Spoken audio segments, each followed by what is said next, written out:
Welcome back to Lawyer to Lawyer. I'm joined by Kim Wehle. She's the professor of law at University of Baltimore School of Law and author of the book Pardon Power: How the Pardon System Works and Why. Well, let's talk a little bit about why the pardon system works the way it does.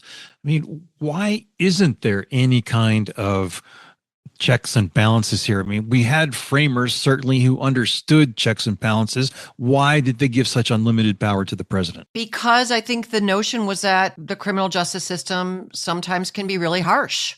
I mean, I write in the book about a story from common law England, 13th or 14th century, a little girl, 4-year-old, who mistakenly opened a door and pushed another child into water, and the child drowned. And the father had to secure a pardon from the king because otherwise that child was going to get extremely harsh punishment in a very rough system. That's the theory behind it. And I do think, we forget at the time of the framing of the Constitution, it was a very small country. There wasn't a criminal justice system in place really at the federal level.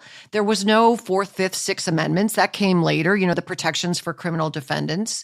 And the framers sort of knew everyone who could be president, right? They were all white males that had some money, and their jobs kind of Supreme Court Justice one day, Secretary of State, yesterday type thing. That was Chief Justice Marshall, first Chief Justice of the Supreme Court. So I think the expectation was, we trust who's ever going to be in the presidency to use this power with integrity.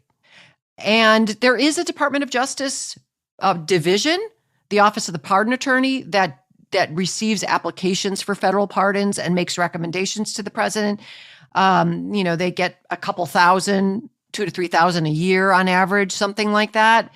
But it ultimately, because of the language of the Constitution saying the president shall have the power to grant reprieves and pardons, those recommendations by the Justice Department are not binding on the president. So it really is one of those things that if there's not pushback by the media, by the American public, by voters, then it can be used corruptly. Go back again to Bill Clinton. He pardoned a guy that had been convicted of tax evasion and went to Switzerland, Mark Rich, and he had financial ties to Clinton interests, and Bill Clinton pardoned him. But there was a congressional investigation into that pardon. There was a DOJ investigation into that pardon.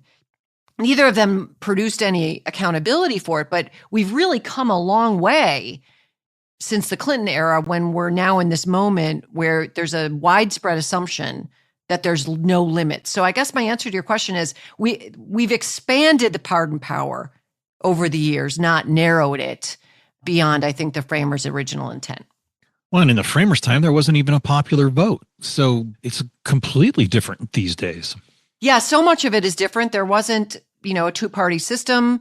There weren't even really corporations in the way we know them now, right? Famously, the Supreme Court held that corporations, even though they're legal fictions, you can make them with a click on the mouse of your computer. They don't actually even exist as a piece of paper, or certainly not a brick and mortar building or anything. Corporations have First Amendment rights, the right to speak.